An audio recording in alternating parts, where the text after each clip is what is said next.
31ª rodada do Brasileirão. Sim, você piscou e já estamos na reta final. Olha só, como que vai funcionar esse vídeo? Vai funcionar como se fosse uma mini live aqui, com algumas explicações para você saber que caminho seguir na hora de escalar o seu time, mas contando com os seus objetivos. Não adianta eu ficar aqui falando, essa peça vai bem, essa peça vai bem. Eu não sei como que você está na tua liga. Você precisa de muitas posições na tua liga, precisa ganhar posições, tá numa posição confortável, precisa recuperar a pontuação, não tem cartoleta o suficiente, cada um agora tem que olhar para o seu rabo. Você desculpa aí o palavreado, mas a verdade é essa, tem que olhar para o teu rabo e para a tua liga. Ainda temos 8 rodadas, se você está 80 pontos atrás do primeiro lugar ou da linha de premiação da tua liga, são 8 pontos por rodada que você vai ter que tirar. Óbvio, mais ou menos, né? Porque a pessoa pode pontuar mais, menos, é isso, mas 8 pontos que você tem que tirar por rodada. Esses 8 pontos é o quê? É um time totalmente, tipo, piradão? Não, é uma peça ou outra ali, é um capitão um pouco mais diferente, não precisa fazer tanto alarde assim. Agora, você está precisando mais de 100, 150, aí sim, aí é a hora de começar a ir para o tudo ou nada. Você não tem mais nada a perder nessa altura do campeonato, senão vai estar jogando por pura diversão. Então, cada um aqui vai saber o seu objetivo e vai saber quais melhores peças vão se encaixar. Quero fazer uma observação. Eu quero pedir desculpas porque eu fiquei buscando um melhor horário para gravar e a rua tá a maior barulheira, tá muito difícil. Então é melhor vocês terem informação com barulho mesmo do que ficar demorando para dar essa informação. Bora. Essa primeira parte aqui, gols feitos, gols sofridos, ISG. Quando a gente olha para o geralzão aqui, ó, M de mandante, V de visitante. Então, esses são os melhores ataques, essas são as melhores defesas, e esses são os times que mais conseguiram segurar SG. Porém, a gente tem que ver jogo a jogo. Por exemplo, Botafogo se enfrenta aqui com o Palmeiras, que o Palmeiras também está uma das melhores defesas. Então, quando a gente fala de jogo a jogo, a gente vem para essa tabela aqui de gols feitos, gols sofridos, gols feitos como mandante e tudo mais. A gente tem Inter e América Mineiro. Vamos lá, Inter como mandante fez gol em casa nos últimos 3 jogos. Aliás, uma coisa que eu quero falar para vocês. Nos últimos 3, ele fez bastante gols, mas a gente não pode considerar esse 7 aqui, tá? Eu acho que 3 é uma quantidade legal, porque até outro dia o Inter estava na tabela de gols feitos, ele era o último. 35 menos 7 dá 28, ele estaria aqui ainda um dos últimos. Então a gente ter como base ali os 3, ele, quando a gente volta aqui, ó, ele fez 3, pelo menos 3 gols nos últimos 3 jogos. Então já pode considerar que o Inter pode fazer gol. Considerando que ele joga contra o América Mineiro, gols feitos como visitante, que é uma das piores defesas do campeonato, sim, ele pode fazer aí em torno de 3 gols, né, nessa rodada. Então, jogadores de parte ofensiva do Inter passam a ser muito bom. E o América Mineiro, não esquece, não contem com o SG do Inter, porque o América Mineiro, olha isso aqui, ó. Ele fez gol em praticamente todos os jogos fora de casa. Não fez na rodada 8, não fez na rodada 2. O resto, ele, em todos os jogos, ele perde, empata, mais um golzinho ou outro ele sempre deixa. Possibilidade de gol dos dois lados nesse confronto. Aí a gente vai para Corinthians e Atlético Paranaense. O Corinthians está aqui, ó, como mandante, mesma coisa, pelo menos um golzinho o Corinthians deixa. Empate, vitória, tá um golzinho ali, sai do lado do Corinthians. E o Atlético Paranaense como visitante tem uma escorregadinha ou outra, mas geralmente também faz. A defesa do Corinthians, ela, quando eu falo defesa, eu não tô falando do Cássio, tá? Porque o Cássio, paredão, tipo assim, um dos melhores jogadores ali do Corinthians, já salvou o Corinthians de muita coisa. A defesa como um todo, ela tem suas falhas. Então, também outro jogo com possibilidade de gol dos dois lados. Aí a gente vai para Flamengo e Santos. Flamengo tá aqui como mandante há muito tempo, não faz. A última rodada foi a 13, que fez 2 gols, tá vendo? Aqui, ó, essa época que fez 2 gols. Aquele futebol a la Tite, né? O Tite chegou por aqui, mais ou menos, não lembro exatamente qual, mas um gol não é mais aquela goleada que a gente estava acostumado com o Flamengo. Por outro lado, vai jogar contra o Santos, que o Santos está tomando bastante gol. Se você aposta vários jogadores, é muito mais contando com o adversário do que o histórico do próprio Flamengo, tá? É uma das melhores defesas. Quando a gente vem para essa daqui, ó, que eu mostrei, tá aqui, ó, tomou só 9 gols como mandante. Então tá perfeito. Só que quando a gente vê gols feitos como visitante, o Santos fez nos últimos 4 jogos. Então, esse SG aí é possível, mas tem aquela. É possível por ser uma das melhores defesas, mas tem aí uma pontinha. Pode ser que não, sabe? Porque aqui, ó, empatou, perdeu, mas tá fazendo gol. É tipo o América Mineiro: empata, perde, mas aquele golzinho que tira nosso SG faz. Então, Flamengo e Santos também possibilidade de gol dos dois lados. Aí a gente tem Coritiba e Grêmio. Quando a gente fala de Coritiba, quando a gente fala, primeiro de tudo, de Grêmio fora de casa, olha isso aqui: sofrido como visitante. Grêmio tomou gol em absolutamente todos os jogos fora de casa. Embora o Coritiba não tenha feito gol aqui, ó, cadê o Coritiba? Não tenha feito gol nos 2 últimos em casa, o Grêmio acaba sofrendo sempre. Então, colocar uma peça ou outra ali para quem precisa tirar a diferença, colocar um Robson, um Marcelino Moreno, alguém da parte ofensiva do Coritiba para tirar a diferença, não é nada ruim, tá? Então, o Coritiba e o Grêmio tá aqui, ó. Geralmente faz, tem uma rodada ou outra que acaba indo mal, mas a gente está falando do Coritiba, que é uma das piores defesas do campeonato. Então, nesse confronto, também chance aí de sair gol dos dois lados. Aí, a gente tem Atlético Mineiro e Fortaleza. Geralmente, o Galo faz jogando em casa. Geralmente faz. Qual que é a sacada? O Fortaleza geralmente leva. Então, ponto pro Galo. Aí, o Fortaleza aqui tá 2 jogos sem fazer gols. A gente precisa saber como eles vão voltar dessa derrota aí da final da Sul-Americana. Então, até tem uma possibilidade de um possível SG para o Galo, mas a gente precisa ver como que vai estar a cabeça desses atletas do Fortaleza. O próximo jogo, gente, é Botafogo e Palmeiras. Sério, eu não vou nem me dar o trabalho de falar dos números, porque o Botafogo, a última vitória dele em casa foi aqui, ó, na rodada 21. Então ele tá 4 jogos em casa sem vencer. E o Palmeiras parece que ligou o motorzinho aí. Então, só que se o Botafogo não ganhar, a chance dele dar uma derrapada no final e perder esse título é muito grande. Vai ser briga de foice, os dois times vão para cima, então é um confronto que não vai depender tanto de número aqui não, é muito mais a briga pela parte de cima ali da tabela, tá? Aí a gente vai para Cuiabá e Vasco. O Cuiabá, ele não tem uma constância, tá vendo? Tem hora que ele faz 3, tem hora que não faz nenhum. Não tem uma constância. Sofrido como mandante, é um time que não sofre tantos gols assim. E o Vasco perde bastante o poder ofensivo sem o Verrete, como vocês querem chamar. Então tá aqui, gols feitos como visitante, olha o Vasco, não tá fazendo tantos gols assim. Aí é aquela aposta de tiro curto, é aquela aposta de quem tem que ir pro tudo ou nada, ir para a defesa do Cuiabá, entendeu? Tipo assim, não tenho nada a perder, se fizer 15 gols, então tá tudo bem. E o Vasco precisa dessa vitória para sair da zona do rebaixamento, né? Esses jogos com os times com a parte de baixo da tabela, gente, de verdade, todos eles vão dar muito trabalho para o adversário, porque daqui para frente eles têm que ir para cima. Aí a gente vai para Goiás e Bragantino. Olha o Goiás, os 3 em casa, fez gol.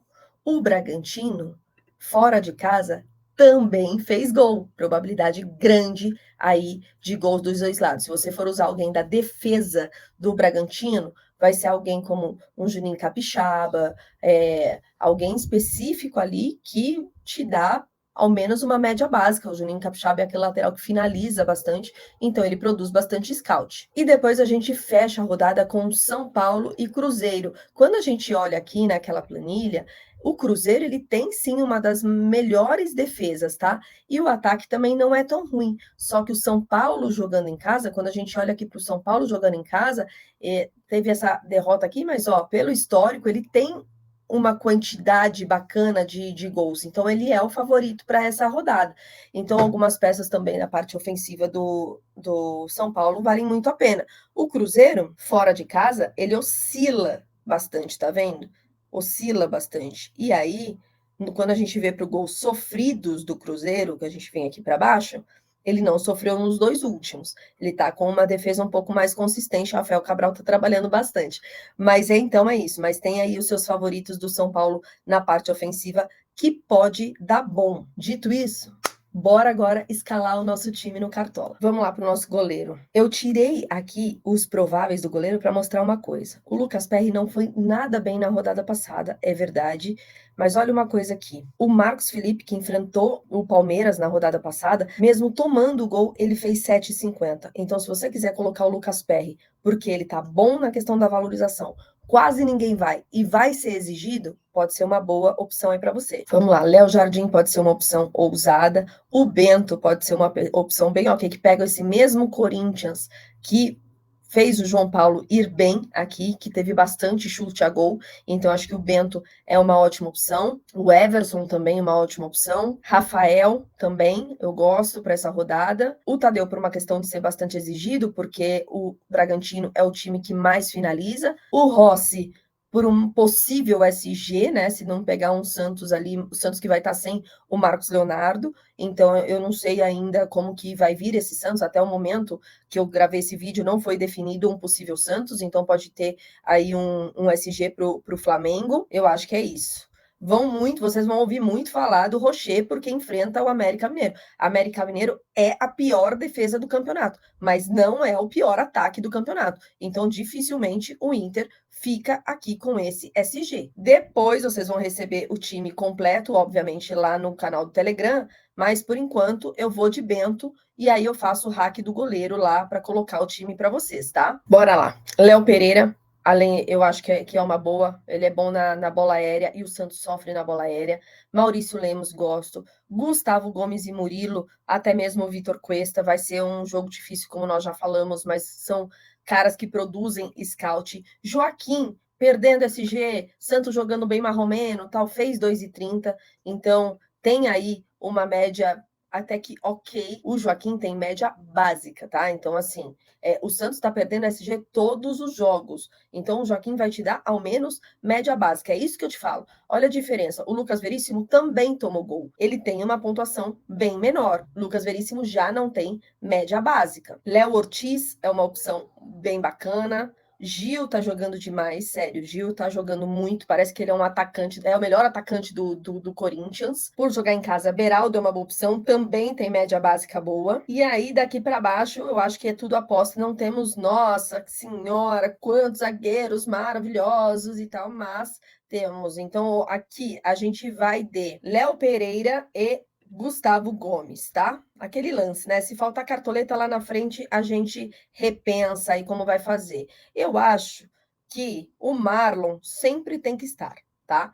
Eu acho que ele é um pouco daquela exceção. Ah, eu vou colocar um cara de ataque com outro de defesa. Ele mesmo perdendo SG, mesmo, enfim, a média dele é super alta. Como visitante é maior, então ele foge um pouco a essa regra. Acho que dá para ter o Marlon no teu time. Ayrton Lucas voltou a jogar muito bem com o Tite e dependendo como esse Santos se armar, é interessante ter laterais do Flamengo no teu time. Piquerez tá jogando muito, né? Fez 7,50 aí na rodada passada, eu acho que é uma boa. Rubens também jogou muito, ficar esperto se ele vai de lateral ou se ele vai de meia. Juninho Capixaba, sempre muito boa opção, né? O Juninho tem uma ótima média aí, tanto como mandante quanto visitante. Mike vem jogando bem pra caramba também. Uma aposta aqui no Matheus Alexandre não é nada mal. Rafinha, talvez uma opção bacana aí para essa rodada.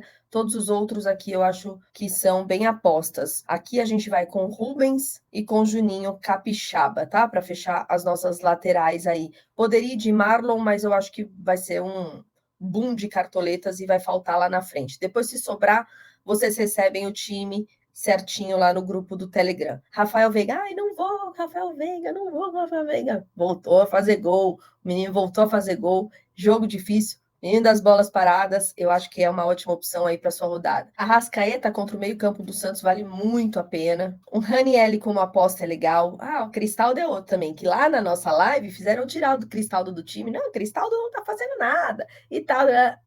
10,60. Ó, Renato Augusto é muito 8,80, tá? Só se você tiver com muito feeling e acreditando muito que ele possa fazer alguma coisa. Matheus Fernandes é outro que te dá média básica. Alan Patrick, o cara tá mandando muito, muito, muito bem. O Zé Rafael tá de volta aí, né? Mas ele é um cara que carrega piano. Rames Rodrigues, como vale como aposta, né? Tipo, porque ele é inconstante. Aqui, ó, 1,50, 11,70, tá? Ele é inconstante, então por isso que eu considero ele como aposta. Benítez está indo muito bem no meio do América. Lucas Evangelista tem muito cartoleiro bravo com ele, mas sim, vale a pena. Vitor Bueno foi bem demais, deu assistência na rodada passada. Zaratio também foi muito bem, se eu não me engano, deu assistência na rodada passada. Eric. Aí tem os mais baratos, um PP, Manuel Martinez ou Martinez, enfim. Ó, Sebastião Gomes, para quem quer fazer aquela apostinha em alguém do Curitiba, né, contra o Grêmio, talvez valha a pena. O próprio Richard Rios, eu acho que a aposta, ó, quem eu falei ali, ó, Marcelino Moreno, eu acho que esses daqui, eles acabam sendo bem apostas para quem realmente está precisando tirar pontuação, tá? Então a gente vai aqui de Alan Patrick, vamos de Arrascaeta e vamos de Rafael Veiga. Para os nossos atacantes, quem colocou Luizito Soares se deu muito bem porque fez 24,40. Mas não se culpe se você não tinha Luiz Soares na rodada passada contra o Coelho. O Luiz Soares não vai bem fora de casa normalmente. Então, não era, estava ali entre os mais escalados e tal, mas não era unanimidade. Então, não se culpe, tá? Mas, óbvio, contra o Coritiba, ele é boa opção. Tiquinho Soares está deixando muito a desejar ultimamente, né? Mas é o artilheiro do campeonato. Então, eu considero ele uma aposta, mas uma aposta bem ok. Quando a gente tem Hulk, quem imita? Paulinho. Os dois são ótimas opções aí para a rodada. Gabriel Peck talvez seja, né? A gente precisa confirmar como vem esse Vasco, mas talvez seja ali a referência no ataque.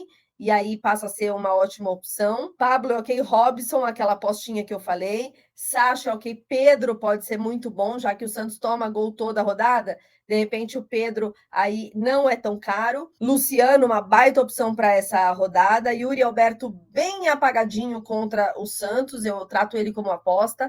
Ener Valência perdeu o pênalti, mas depois fez, foi bem. Acho que é uma baita opção aí para a rodada. Inclusive, já estará no nosso time. Daverson é contra o time dele, hein? Ele é Vasco. Vamos ver o que vai dar. Soteldo pode ser uma opção interessante de aposta também nessa rodada. Quem ouviu a live, eu falei muito sobre o Mastriani, quem precisava tirar pontuação, escalar o Mastriani, que não precisava colocar ele de capitão, mas ia ser interessante colocar no time, e tá ali, né? Foi muito, muito, muito bem. Matheus Babi também foi muito bem, e ainda é boa opção como aposta para o Red Bull Bragantino. Se alguém vai tirar o SG do Galo, é este cara aqui, o Lucero, ou enfim, como você gosta de falar. Trato ele como aposta, mas pode ser bom. Quem quer lei do ex tem Bruno Henrique para lei do ex, se é que vai jogar. E é isso para cá. Todos aposta. Então, a gente vai com o Hulk por conta de valorização, para não tomar uma cacetada de cartoletas, mas se você tem uma quantidade, ok, pode ir de Paulinho. Então, a gente já está com Ener Valência, com Hulk, e aqui a gente vai fechar nosso trio de ataque com Luciano, Hulk, Luciano e Ener Valência. De técnico, ó, eu acho que dentro esses possíveis, a gente pode pensar em Fabian Bustos, sim, porque é o que eu falei, o América tá fazendo 1, 2, 3 gols e tal. A gente pode pensar em Fabian Bustos e a gente pode pensar em Antônio Oliveira, que tem uma média um pouco melhor, então nós vamos com ele. A gente precisa saber quem vai estar provável e quem não vai, mas por enquanto o nosso time tá assim. Vamos de Hulk, de capitão, 146,99, não precisamos trocar ninguém. O time final eu mando lá no grupo do Telegram. Ficou um vídeo bem mais longo, mas acho que tá bem explicativo, tá bom? Um beijo, bora mitar.